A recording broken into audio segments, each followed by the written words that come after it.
Absolutely. Okay, so I'll get started. Thank you very much for joining me, Karen. It's wonderful to have you back on the show again.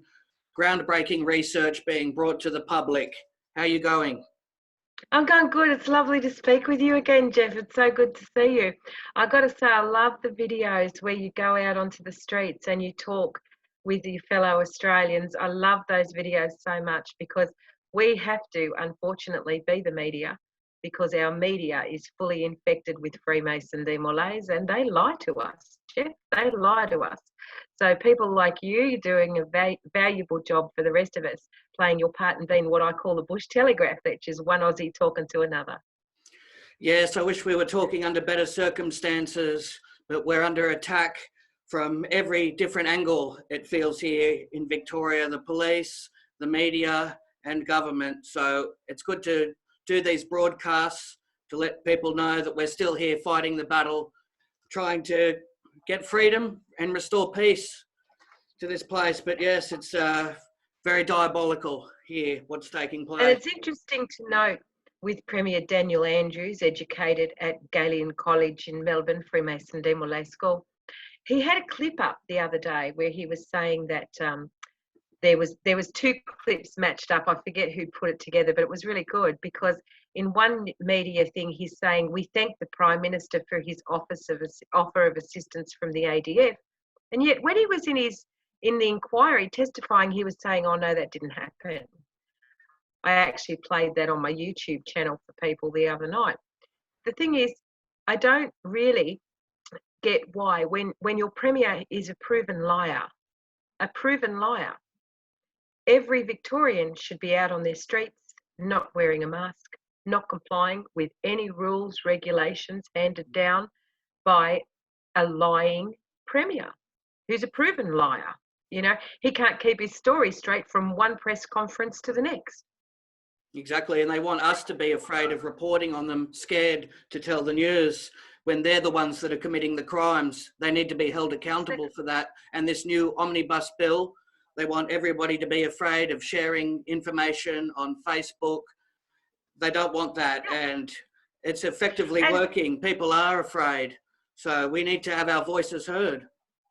And the question that needs to be asked, if you're in fear, what sort of life are you living? If you're in fear. What they're trying to do now is turn neighbour against neighbour, and we cannot allow that to happen. I was thinking about this omnibus bill last night. Now, this is about authorising basically anybody that they decide can come and enter your home and remove you or your children or whatever.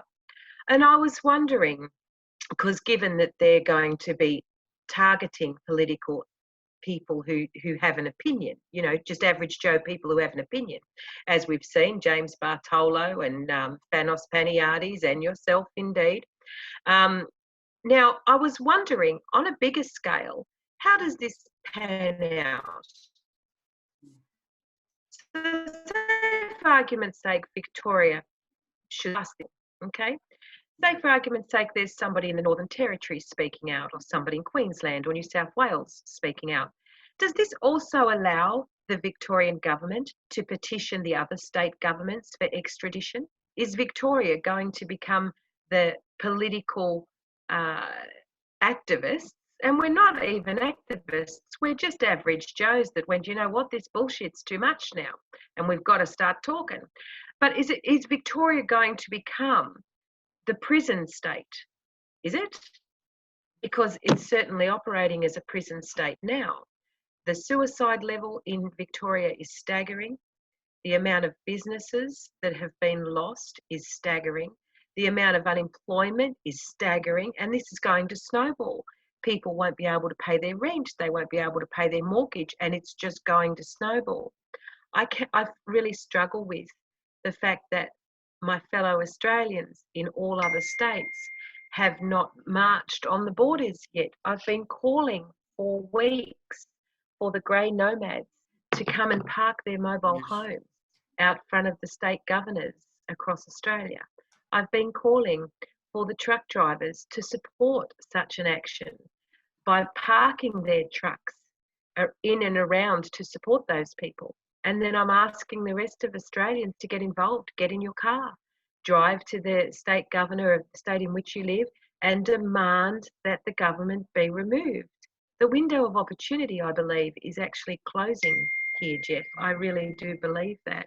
It certainly is. And Because the more people that conform and that are brainwashed and don't take a stance against this, the laws will be written, they'll be pushed through, and then we're all going to be crushed. I expected an uprising, people to go back and take what's theirs, state claim to these public facilities. I thought they would be ripping signs off and none of this would be pushed through, but being forced into compliance, everybody's wearing masks, and now we see some dreadful scenarios taking place, people driving vehicles off piers, trying to end their own life. None of the suicide figures are being reported on. It's dreadful. Yeah. China has taken over and they're implementing these new laws, and it seems everybody just feels helpless. We need to continue to keep up the courage for this fight, because it feels like resistance is futile unless we all take a stance. Well, when people have nothing left, they also have nothing left to fear. Yeah. And that is fast approaching the tipping point of that, I believe. In relation to China, it's really important that people understand the Freemason connection into China began in the 1970s. And of course, 10 years later, we saw the culling of the population with the introduction of the one-child policy. Every sub-issue that is going on around the world, everybody needs to look at the top of the tree. Everybody needs to know the history of Freemasonry around the world. The ramping up really began in 1717. And I covered this many times on my Facebook page, which has been removed. And so clearly you're over the target. And people need to really Google and just spend 20 minutes researching the history of Freemasonry around the world, the history of Freemasonry through Europe, the history of Freemasonry through Asia. Google those words and read the text. It's really important that you understand it. Like last night I was covering Leopold II of Belgium, who is actually the first cousin once removed of Queen Victoria. They come from the House of Saxe-Coburg-Gotha. Now, these are the Freemasons, you know, and we have Masonic lodges in every district across Australia, and most Australians know nothing about them. They are, in fact, the foot soldiers supporting this one world government takeover that we see happening right now. They are the foot soldiers of filth. Your high-ranking police officers, every politician, every judge, all of them arise out of a Freemason de Molay school. That's not a coincidence. You're exactly right, Karen, and I've been exposing corruption behind Freemasonry for years. This octopus has stretched its tentacles into media, the legal industry. We see right throughout the court systems, all the way through to law enforcement. We're seeing it now, and now they're proudly boasting about this, bearing the compass and set square on the masks and billboards. They're coming out of the shadows, and now they're taking over. I've infiltrated a couple of lodges. I've seen it all happening before, and it's very compromised the way they look after each other. They've got each other's back, and that's how come they are able to commit these atrocious acts against the people and go undetected. This is something that needs to be... Well, this is the thing. This is the thing. They're not really undetected. I mean, when you take into account Franco Arena, the New South Wales politician that outed this network of filth during the Woods Royal Commission, the network has been outed. Then you have to take into consideration Senator Bill Heffernan's speeches, multiple speeches, one of the most powerful being the one he did in 2002, which was 18 years ago. And then, of course, the most famous speech of 5 years ago. Now, the subtleties inside of Bill Heffernan's speech of the 20th of October 2015 outed the entire network, even down to the point where he said in one document, the 28 people named in this document, it's not so much their secrets that are the problem, It's when they keep each other's secrets that the judiciary becomes compromised. And those 28 people, I believe, are in fact the roll call keepers of the Freemason de Molay network. Who's bred with who, whose offspring belongs to who. And all of those people turn up in your media, your judiciary. They turn up as ranked police officers. They turn up as judges, politicians, bureaucrats, your high commissioners to London, your ambassadors, the whole box and dice. Now, today, Jeff, I actually came across a list called The History of Freemason Names. And I've only just begun to work through it because it's a hell of a list. And as you do that, it gives you dates and times and which country and who was where and who was when. I've posted it on my YouTube, and when this goes to air, I'll post the link in the comments on your YouTube here. Very good. Because people really need to spend a little bit of time researching those names and following the timeline. Here's the problem. We live our life in our little lifetime, in our little 70 or 80 years. We don't give much thought to what happened 300 years ago. And yet, and all of us around the world know something's wrong. There is, it says here, your internet connection is unstable, Jeff. I can It's gone now. from this end. Okay. And then we look at the protests that are happening in Poland, London, Ireland, Australia, Canada, America. So average Joe people, we do know something's wrong. We know something's very wrong.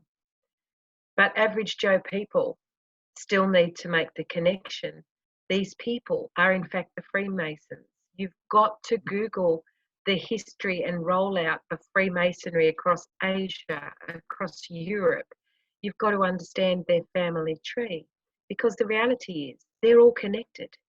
Every politician in Australia, every bureaucrat, all the ambassadors around the world, all the royalty around the world, these people are actually connected. I understand the gravity of that sometimes can be overwhelming to think about. Start with researching Bill Gates. He's actually connected, related to people like, I think it was President Nixon and a few others. You see, they've had 300 years of this breeding program. So we're talking probably at least 60 or more generations of people. And yet most of us can only go back to our great-grandparents. Very important facts that you've just listed there. And it's good that you're going after the organisation and targeting the individual people, not just the whole Freemasonry. So you got to go after the criminals that have committed these acts, and they guard each other's secrets very closely. And you're exactly right. The bloodline, it's all intertwined. That's how they control wealth and power. And that's how they are able to remain operating like this. Right. Because they and it's up to us positions to deal with the here and now. You get a lot of people that want to talk about the alumni, or they want to talk about the cabal, or all this sort of stuff. These are all just a myriad of labels they use to confuse the masses. We've got to deal in our own backyard, and we've got to deal with the here and now.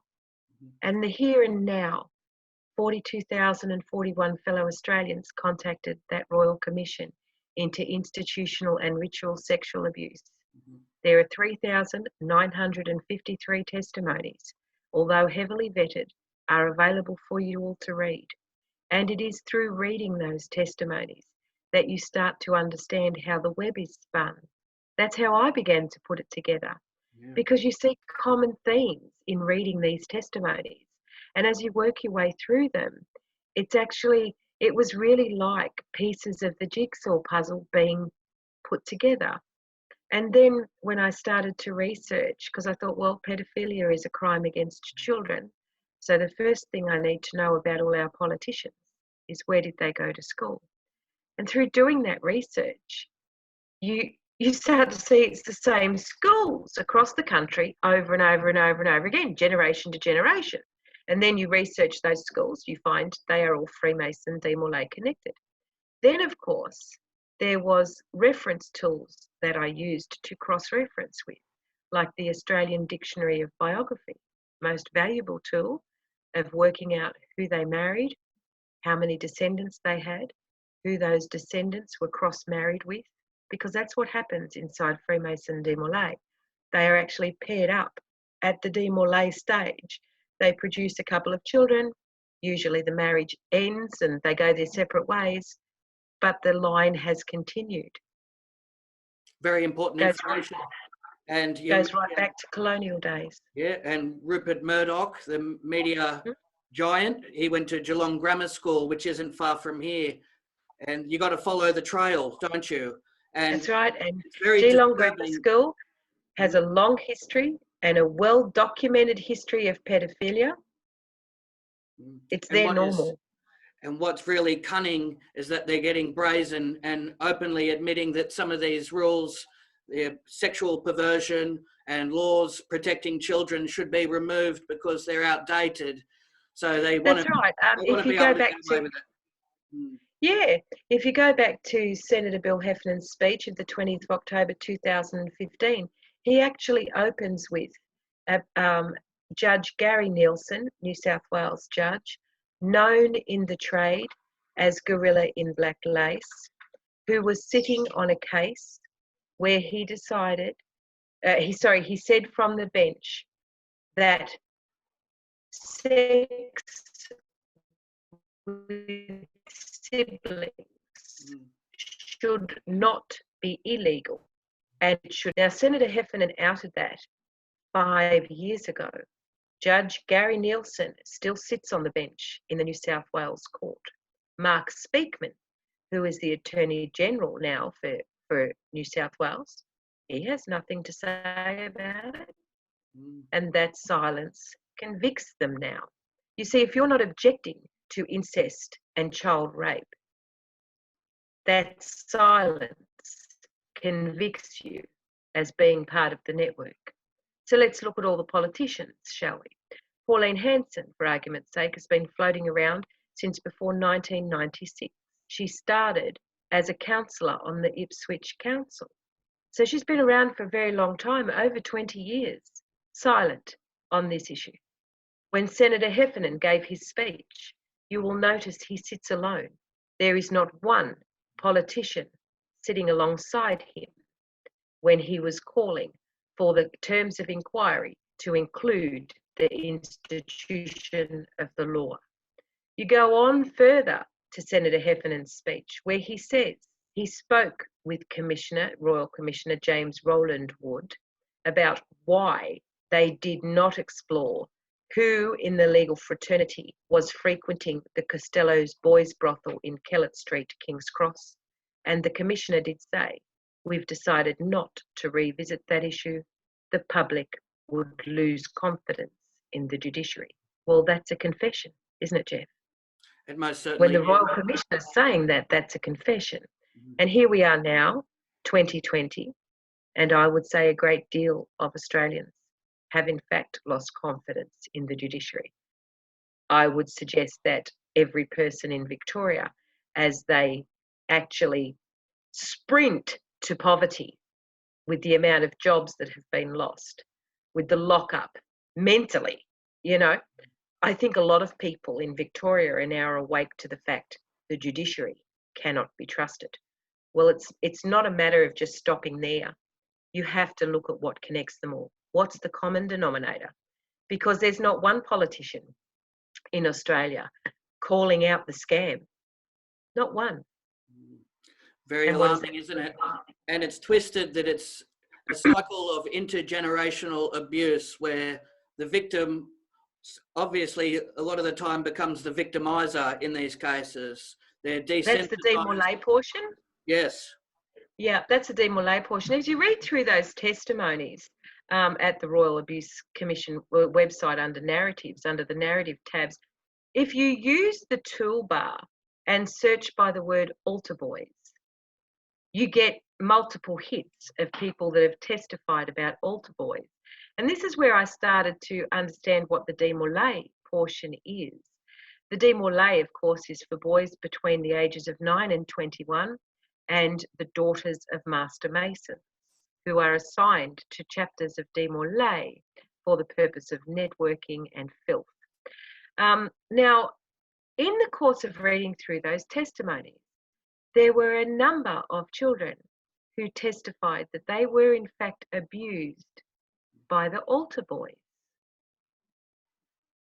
And you know, Jeff, when you sit down and read the inaugural speeches of our politicians, sometimes they call them maiden speeches, do you know there's lots and lots of them that have in fact been altar boys? Yeah, that's right. See, so all this abuse becomes normal for them, and then in turn, they inflict that on others.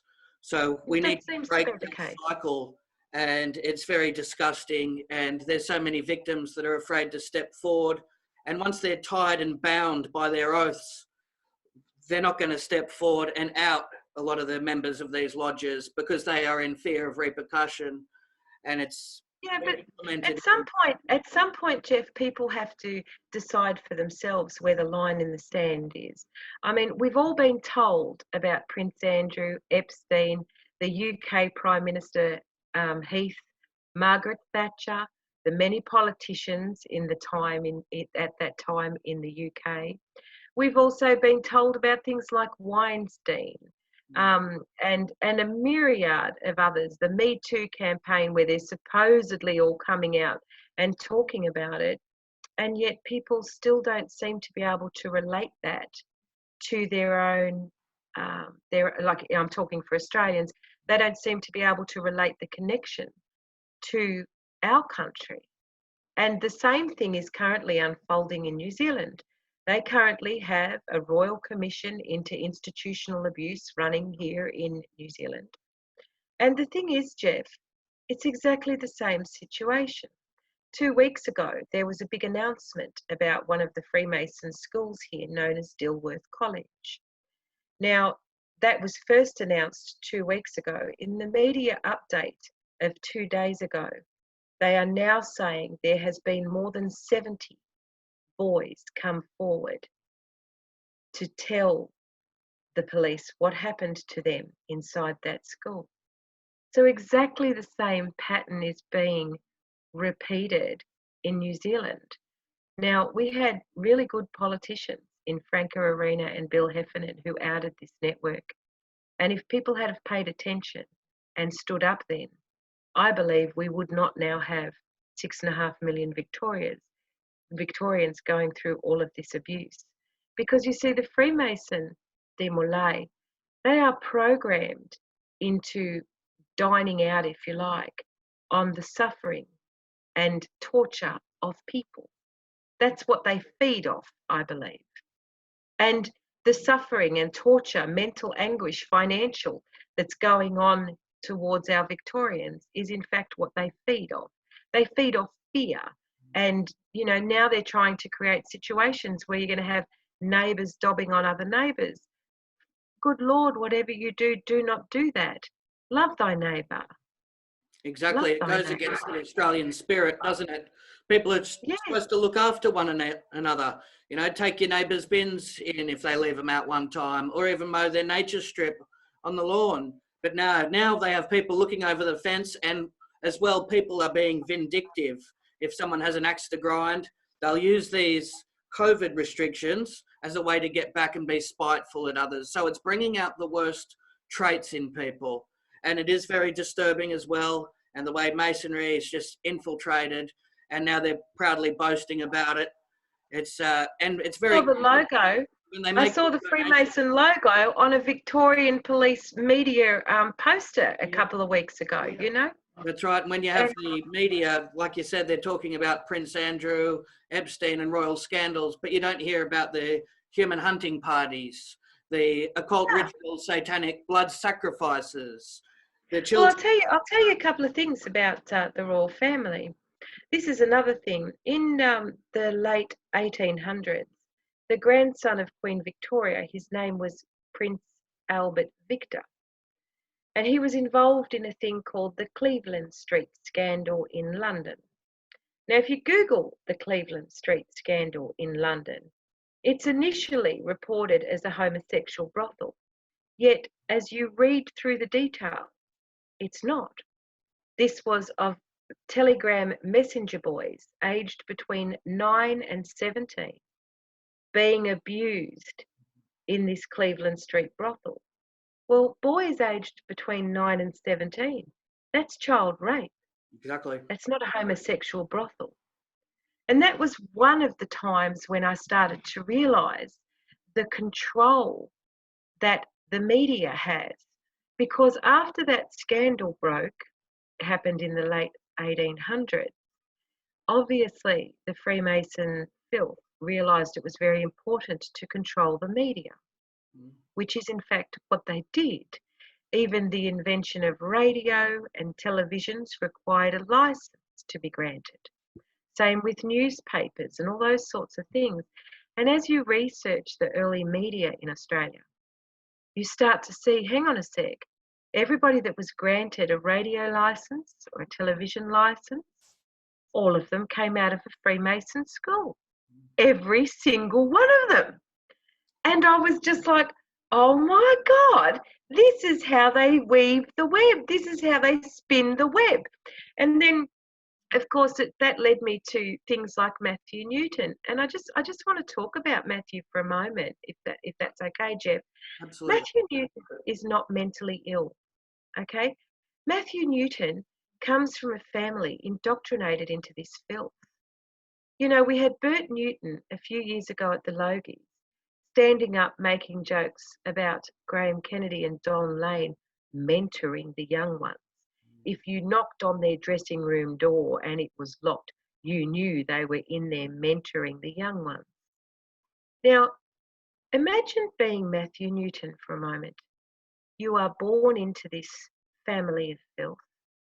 As a child, you are abused. You are also privy to how high this network goes in protecting itself. And when you become in your late teenage years, you start to become enraged at the injustice of that. And then this is also the same pattern that you will read in those near on 4,000 testimonies. As late teenagers, they start to substance abuse in order to numb the pain, continually reported in those testimonies. In their 20s, they often act out in rage, which we have seen with Matthew. I can understand the rage. Who do you tell when you know how the network is spun? And remember the words of Bill Heffernan. There is a former Prime Minister on this list, and it's a police document. Sadly, we have in Australia a compromise at the highest of levels. So imagine yourself as Matthew Newton in your early 20s, and you understand perfectly how this web is woven. And as soon as you start to act out, which is the normal pattern of behaviour, which is rage, you're labelled mentally ill. Mentally ill. Everyone's all of a sudden mentally ill. Okay? And that led me down another path, Jeff. Yep. Because that led me to the work of Dr. Rena Michelson, which led me to the information about channels 9, 10 and 7 and the timeline of Premier Jeff Kennett, which then led me to the timeline of John Howard. John Howard created the mental health organisation known as Beyond Blue and promptly appointed Jeff Kennett as the inaugural chair, because the organisation known as Beyond Blue is actually data gathering for people who are about to blow the whistle. People who know the network, know the injustice, know how the web is spun. And people like Matthew Newton, you just go, oh, they're mentally ill and write them off. Well, I'm telling you, Jeff, I've met Matthew Newton. He is not mentally ill. He's a young man who knows this network from the inside, I believe, and knows there'll be no justice until the average Joe people go, you know what? We're rising up now. We've had enough. Well said. We see a lot of it with the child stars, don't we? They start exhibiting this Sarah Monahan, hey Dad, behavior. They try and suppress a lot of the emotions, and what they've suffered through with drugs and alcohol. And then people look at these people like they're acting out like they're criminal, that they've got something wrong with them, but you don't look at the root of the cause. All this. That's right. There was another case I came across that was very interesting. Michael Eastman was his name. He was accused of murdering the police commissioner in Canberra. But as you read through the timeline, Michael Eastman, his story was so interesting. His father's involvement, he went to a Freemason de Molay school. His mother at one point took out an AVO on him when he was in his early 30s, I think. And of course, Michael himself was placed inside the bureaucracy in the Treasury Department, funny enough. And of course, you see Michael started to act out on the things that happened to him, and naturally he was full of rage. Well, they tried to pin the murder of this police commissioner on him. He spent 17 years in jail, and then it was quashed. You see, that's what they do to the whistleblowers. Yeah. They put them on a legal treadmill from hell until people either suicide themselves or they end up in jail. I would go so far as to say, Jeff, if you were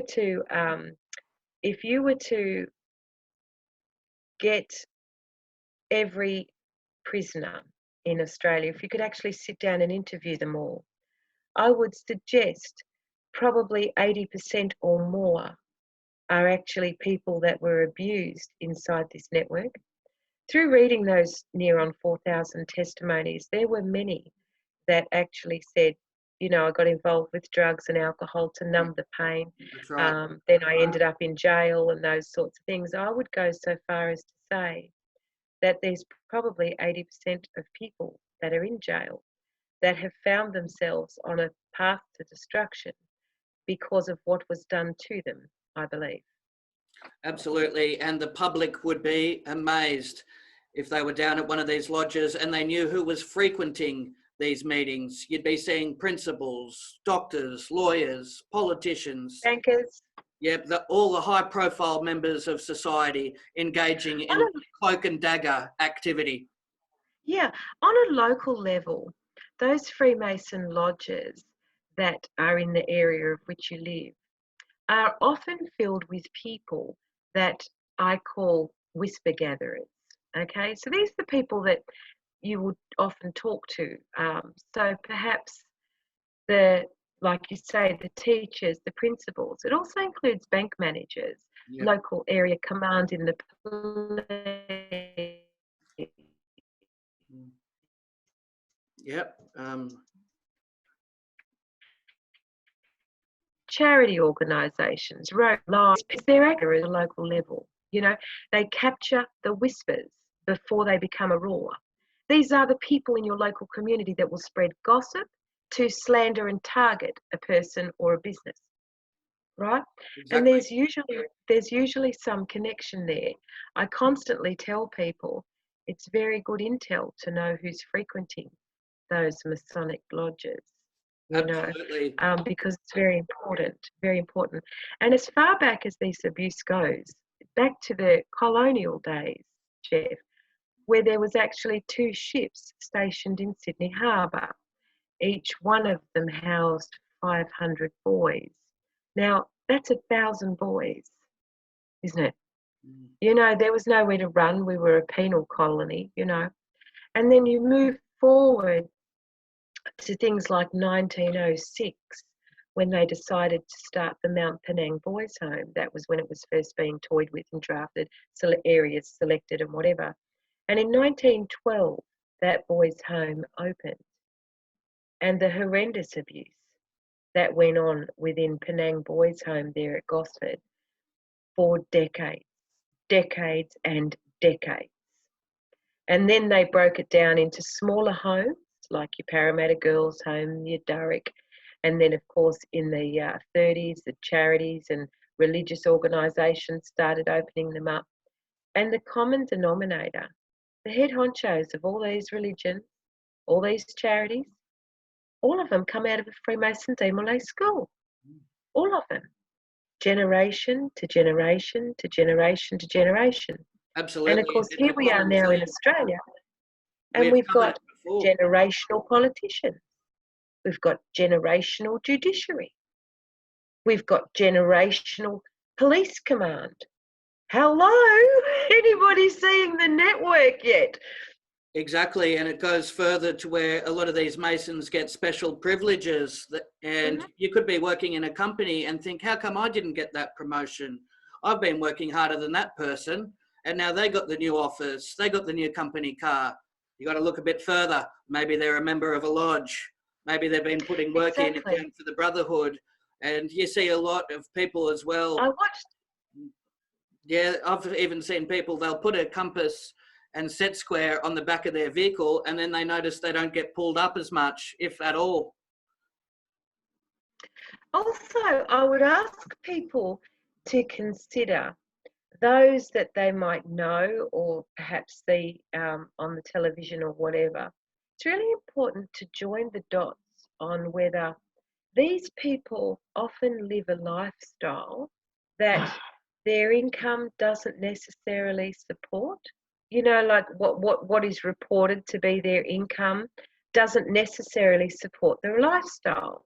I personally know a number of people like that. I didn't realise it at the time. It wasn't until years later that I put it together. And then I watched a very interesting video made by David Icke, where he says he was in Australia and he became aware of the fact that Freemasons have a credit card that's unrecorded, unlimited, if you like. You know, they have access to funds that aren't really accounted for, so they're imaginary funds. I knew in many years ago, I knew a girl quite well. Her name was Simone Holsaffel. She ran a company called Shack Communications. She was, in fact, an advisor for Tony Abbott when he was a freshly elected for the member of Warringah. I didn't happen to meet Simone until many years later. And Simone opened a business called Shack Communications with Astrid Shobo, who is the wife of the former member for Broadbeach, Stephen Shobo, right? And I observed that the lifestyle lived by these people far outweighed what would reasonably be expected to be their income. And it wasn't until I actually saw that video of David Icke's that particular piece of the puzzle came together. Simone Holsaffel, for argument's sake, had a lot of issues, especially with her mother, and has appeared before ICAC many, many times because of her connections within the Liberal Party and questions being asked and whatever, but yet nothing seems to come of it because the judiciary and ICAC's all just a big Freemason snow job, you know. It's just a theatre played out for the people. But the fact of the matter is, we have to come back to Bill Heffernan's speech.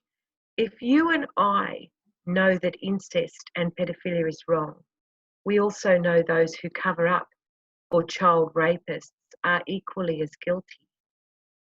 So we have no business complying with anything any politician asks of us. Suppression orders are wrong. These particular suppression orders are wrong, but also every other sort of suppression order that plays out in our courts today, especially in relation to the child rapists, whose names from the get-go are suppressed. Now, they make out like, oh, that's to protect the victim. No, it's not. No, it's not. That's to protect their Freemason Demolay network of filth.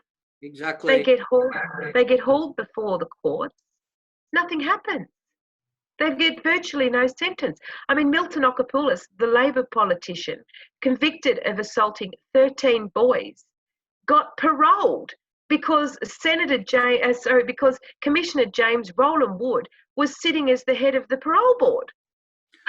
See, How obvious does the corruption have to be before average Joe like you and me go, you know what? We don't comply with anything these people say. No masks. You want to fine me? Yep, give me your fine. It's toilet paper. You know, your fines are worth nothing. I'm not going to live in fear of you people. You people are the scum of the earth. Any politician that's not, any police officer that's not rounding up the pedophiles, and they know who they are, because remember, Senator Effernan said it's a police document. You know, so you got no business complying. You got no business complying with any of these people on anything. absolutely, their behaviour is unlawful, and it's all very much compromised when they occupy high-level positions of power, and then they're also making donations as well, and people are reluctant to speak about them because they don't want to cut off one of their sponsors. So they've really taken... Charity organisations, all charity organisations are an absolute front. You only have to look at the Mayor of Gosford Council, Laurie Marr, who started out that coastal homes shelter crap, you know, supposedly for homeless people. And it's just all a front, you know, it's just a mirage of, oh, well, they're involved with charity, they must be a good person. No, these people are not good people. We know what the Salvation Army did to boys. We know what Laurie Marr did to boys. We know what Alistair Webster did to boys. And I mean, Alistair Webster, the former federal member for Macquarie, you know, who was the superintendent of Durrock Boys Home, up until a few years ago, he was there was a organisation for retired parliamentarians, right? Well, he was in charge of that, a social type thing. You know, there's videos on YouTube you can get where he gave a speech in Parliament at the Foundation for Kids charity, right? Now, the Foundation for Kids stuff was actually targeting the children of people who had parents in jail. And he's down there in Parliament now, it's 2013, I think it was, giving this speech about this charity that he's involved in. Charities are used as a shield to give off a veneer of, oh, must be a good person. Right. Well, we know what happened in the Salvation Army boys' homes. We know what happened in the Red Cross boys' homes. We know what happened in all the religious boys' homes. So these are all just fronts. They are all just fronts. Exactly right. And you see the psychological patterns these criminals exhibit. Once they get away with their crimes, it gives them more confidence to keep doing so. And they're in the public eye and they're smiling. Now they're getting really cocky. And we're fighting for the last remnants of our freedom. And it makes it hard here. We can't even go down to the lodge and protest because we've even lost that right. So sometimes it feels like we're in a helpless state of panic here in Victoria. And I suppose if you're in Victoria, it feels like no one cares. You know, the reality is millions of Australians live in other states and they should in fact be convoying. They should. Every truck driver, every mobile homeowner, every normal average Joe Aussie should in fact be blocking the streets in and around their state governors and the Governor-General in Canberra and demanding that our governments are removed.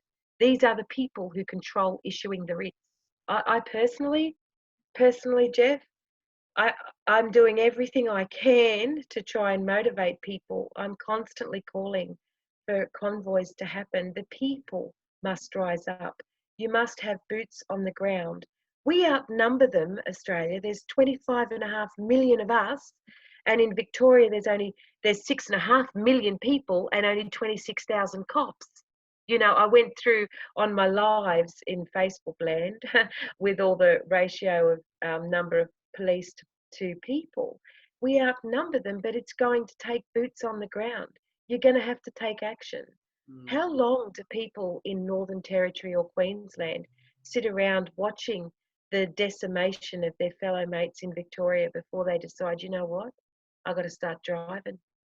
You know, I got to start driving. I got to get up there to the administrator of the Northern Territory who resides in Darwin, and we got to start surrounding her house.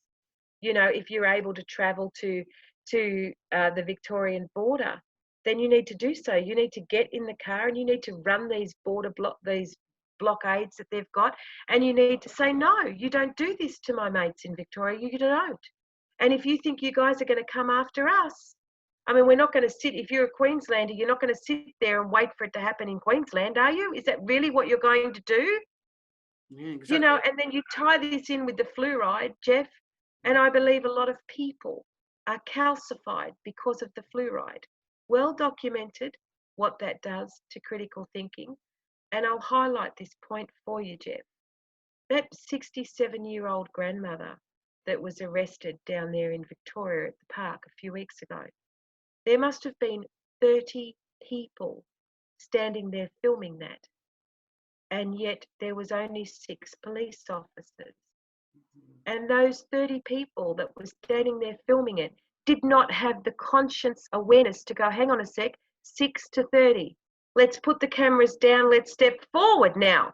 Let's step between this woman and these 6 police officers. There's 30 of us and 6 of them. We outnumber them 5 to 1.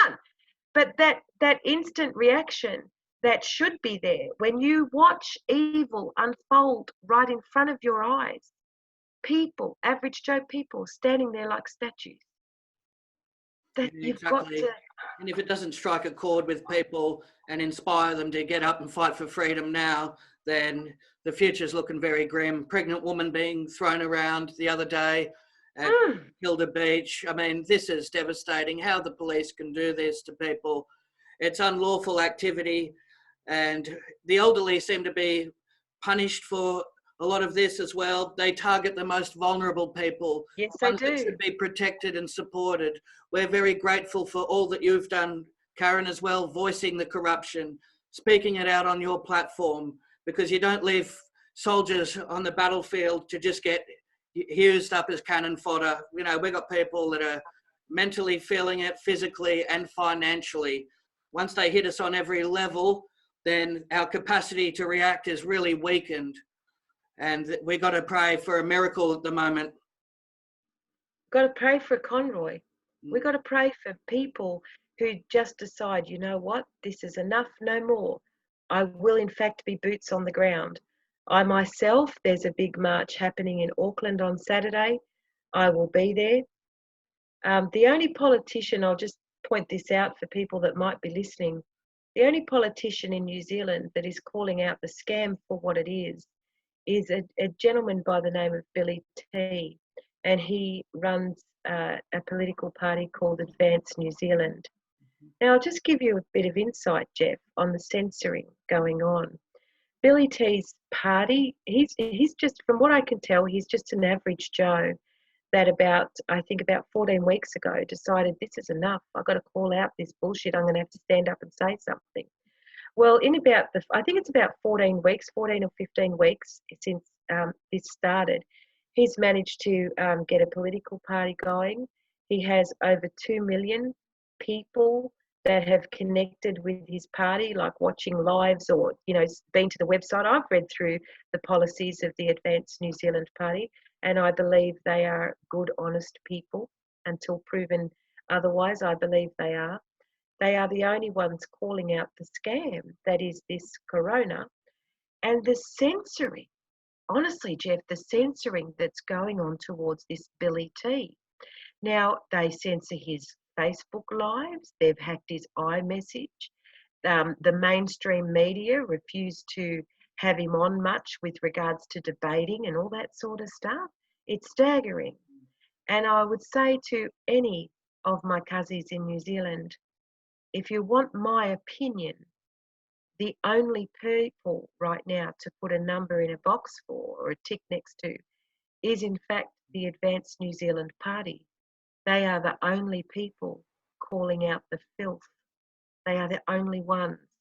And you have to look at that, Jeff, and the fact that they're going into so much overdrive to silence this bloke tells me he's over the target. It's just like me with Facebook. I had nearly 5,000 friends. I had about 30,000 followers. And, you know, they just shut the whole page down. And I just look at that and I go, I'm on the target. I'm on the target. You know. certainly are, and you're reaching enormous numbers of people. But what we need is a honest political party to take over and replace these corrupt ones. I'm very much anti-establishment, but if we can get some people that are genuinely concerned for the future and want to instill good, wholesome values into the community and look after people, then, you know, we need something, an alternative to what's in place. Absolutely. We really need genuine electorate-based representatives. No more political parties, right? That's No right, more because political we see parties. it all Just the time. genuine average Joes. If you get 100, and I think there's 128 or 148 politicians in Victoria, state politicians, what Victoria needs is 148 average Joes. Because you know what? Average Joes are reasonable people. We can sit down and have a discussion and get a consensus on, you know, decisions that need to be made. We really can. You know, we can differ but find compromise. Whereas I think most of us know, any of us that have watched Question Time in any parliament, I believe most of us know that's a disgrace. So if you want that to change, you need to stop voting for political parties, you know, and you need to start looking for a local that wants to serve you. Absolutely, because these politicians have betrayed our trust. It has been happening for hundreds of years. And what we're seeing a lot as well, you know, the false promises. And then once they're elected, they just stab people in the back. We've seen that. That's right. With the I'll COVID just talk for a restrictions. moment about a common theme here. The Advance New Zealand Party has their policies up on their website. It's really important that people go and read those, because they've also got one there about a citizens initiated referendum. Now, this is something that Michael Holt and the Advance Australia people talk about often, and it actually needs to happen. If we've got any hope of having a democracy in this system, and the system needs overhauling, believe you me, but a citizens initiated a referendum is a very good place to start. And there are a lot of things that the Advance New Zealand Party are calling on, even questioning things like, why was Jacinda Ardern meeting with Hillary Clinton? Why did that happen, and what was discussed? And the same with Bill Gates and all these things. Of course, the mainstream media don't want to talk about it, but average Joes want to talk about it. Average Joes want to know, why are our politicians handing over millions and millions and millions of dollars to these organisations? We haven't been asked. We certainly don't go to work to pay our taxes for our elected so-called representatives to hand over to their Freemason mates. And that's what goes on. It's money laundering on a grand scale. Exactly. Jeff, can we talk about solutions for a minute? Because that'd be nice. That would give people some hope and reassurance. Any type of strategy, in fact. I've been thinking about this, and we really need to get a convoy happening. You know, in the 70s, Jeff, the truck drivers rose up against unfair taxes and tolls that they were being asked to pay, and it was so effective. You know, a protest like I'm suggesting is really actually a takeover. You're demanding that your governors indeed sack your parliament. You outnumber these people enormously, but it is going to take boots on the ground. I was thinking about the corruption too, Jeff. I was thinking about the corruption, given that the scale of the corruption. I think what needs to happen is, for a period of time, that there is only one bank allowed to function, right? Just one bank, no other bank, just one bank, because the money laundering and things that go on is staggering when you delve into it, like I have, you know. And of course, we all know about Westpac now and the Commonwealth Bank and all that sort of stuff, but it's still going on. So I thought, okay, ways around this. So if we can get a civilian takeover, in a sense, and get the governors to issue the writs countrywide, and of course, everyone's a wake up to no more political parties, elect a true local. Initially, what I'd do is I'd shut down all the banks, all of them. I would actually wipe every debt, okay? So personal loans, mortgages, the whole lot, I'd wipe the whole lot.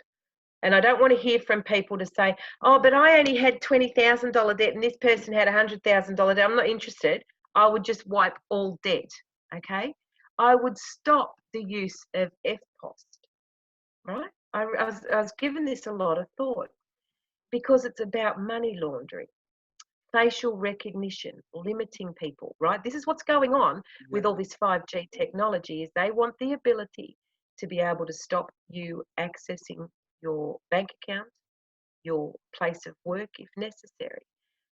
Also entering shops and all this stuff. That's what all this QR code and shit's about, you know. And I think Thanos Paniatis and Raphael and people like yourself are doing a great job exposing how this technology can really be used to abuse. That's So in exactly order what to they're going stop to use it that, for, nefarious reasons. These facial so in recognition order to stop cameras that, will detect people and any type of misbehavior, they'll be docked on points and shut out from the whole system. So that's why they want to make it cashless. We've seen it as well with the supermarkets. Woolworths has put out flyers warning people that they are going for this strategy. So people need to pay attention. This is real.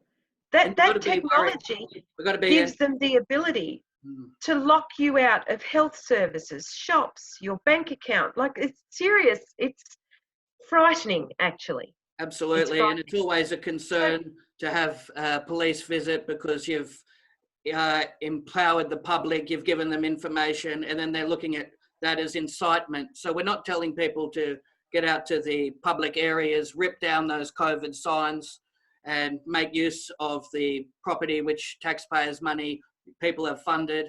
We're not saying get out and hand out flyers to warn people of the pandemic, but people should make their own decisions about how much their freedom and how much they value that, and then take their own actions.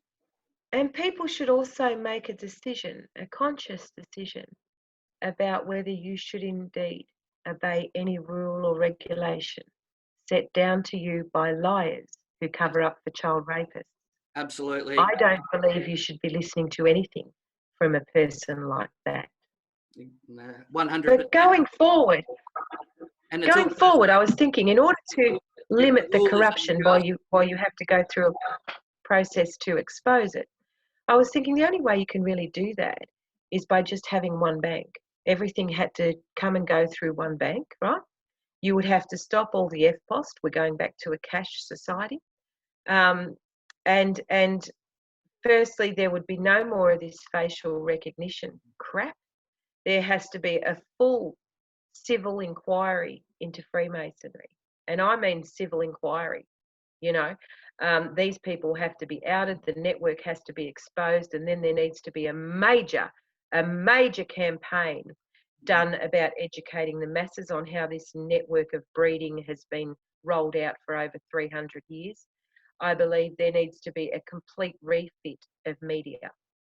Nobody that comes out of one of these Freemason schools should be allowed on a television. They should not be allowed to print an article. They should not be allowed to be on the radio. I mean, I know who they are because I've researched them all.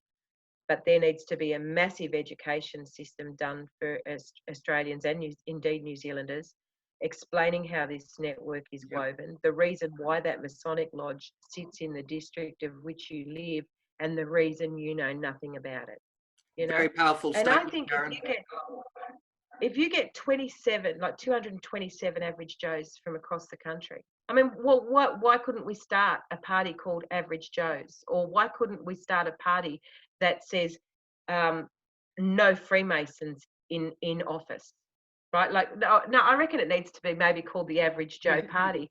And in order to be involved in that particular party, you cannot have come from a Freemason school.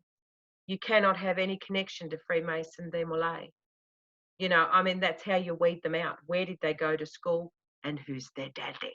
Absolutely. You know, I would like to see it compulsory for every candidate in any sort of election, whether it be a union official, the party, you know, party executives, whether it be religious organisations, whether it be media, associations, politicians, the whole lot. I believe that everybody in public life should have to publicise where they went to school, which primary school, which high school, and who's their daddy. Exactly. There should be strict background checks, and that should be a prerequisite before anybody is considered an ideal candidate or for anything, for a position of power. Absolutely.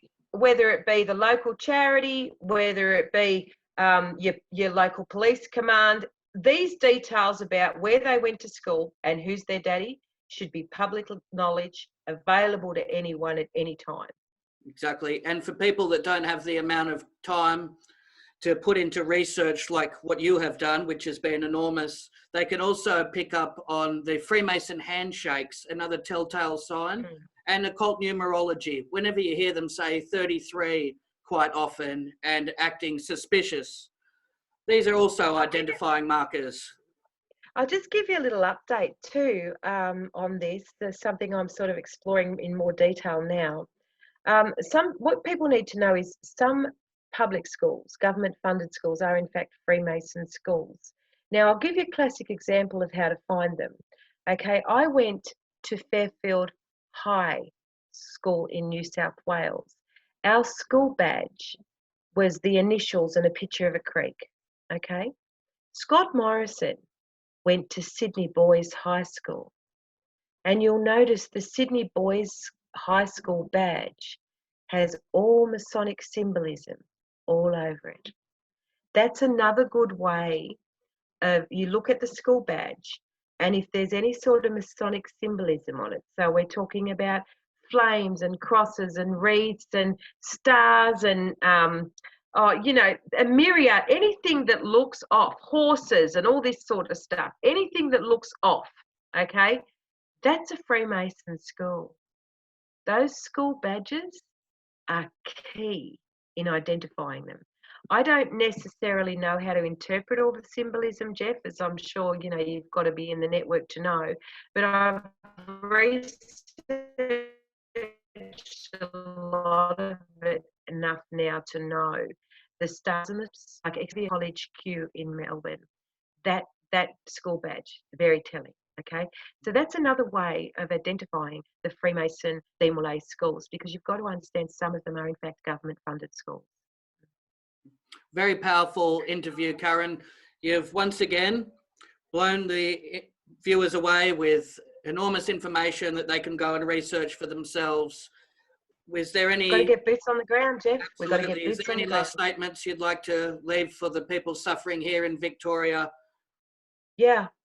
Each of you need to think about why you would obey the instructions given to you by dirty, lying, child rapist politicians. They're covering up for it. Why would you obey these people? Please start being boots on the ground. And Jeff, I really love watching your videos where you go out into the street and you actually talk to the people on the street, and you just get a few comments off each other. They are very powerful, Jeff, and I hope you continue to do them regularly, because people like me, we need to see what our fellow Australians are saying. And the only way that's going to happen is like people like you going out and talking to your average Joes in and around where you live. So keep it up. Thank you very much, Karen. That's wonderful hearing. And I'm very grateful for all your support. You keep doing fantastic work and you're making great results that are coming forward. Thank you. And I would like my friends and followers from Facebook land to know I do have a YouTube channel. It's just Karen Brewer Bush Telegraph. That's the only means of communication now I have with people. It's not as user friendly as Facebook, and I am struggling a bit with it, Jeff. But I do try and answer comments and things. I'm getting better. That's the only means I have of communicating with my fellow Australians and our New Zealand cousins at the moment. Yeah. Well, let's hope you're able to avoid any YouTube censorship and you're able to continue broadcasting. Wonderful effort, and it's people like you fighting for freedom that give people hope for the future. And thanks it's really again. Up to you and me. It's really up to the you and me's, Jeff, Wonderful. Okay, thanks. Welcome. Thanks for having me. Take care. Okay, bye, Jeff. Bye. Bye.